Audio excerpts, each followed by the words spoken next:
This Easter season, I've been reflecting on something Jesus said. You will leave me all alone, yet I will not be alone, for my Father is with me. But then you fast forward a little bit, and Christ is on the cross, and he cries out, Abba, Abba, my God, why hast thou forsaken me? And I understand that on a level I pray you never have to. I've seemingly bled from every pore, dealing with a chronic autoinflammatory condition where it affects the hair follicles. It can affect every hair follicle.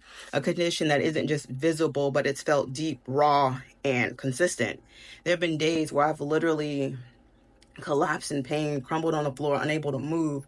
Days where my skin broke open and my spirit nearly did too. It just isn't just inconvenient, it's debilitating. And for years, doctors had no answers. There is no cure. People had no compassion, and I had no hope. And I questioned everything, including the very existence of God, because how could a loving Father let me feel so abandoned, so disfigured, so alone? When you've had an earthly Father abandon you, it's easy to think the Heavenly One will too.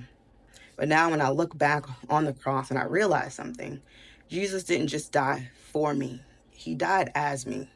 He felt abandonment. He felt rejection. He felt physical agony. He cried out the same way I did. That cry, why hast thou forsaken me? Wasn't just his cry, it was mine, and maybe it was yours too. And that's why I can't just jump to the resurrection without acknowledging the cross. Because honestly, on the cross is where most of us will find him. In the pain, in the loneliness, in the silence, in the diagnosis. And I honestly can't help but think the Father was never closer to his Son, but at that moment. But he had to go through what the rest of us will go to, the feeling of feeling completely alone. Even when I look like there's no healing, I know God is working. The same Father who felt far away was holding me through every tear. And now as an adult who's not just surviving but thriving, who still lives with the scars but also carries the strength, I will say this in full confidence. I know my Redeemer lives. And because he lives, I live. He didn't just die for my sin. He died for my sorrow. He died for my condition. He died for my shame.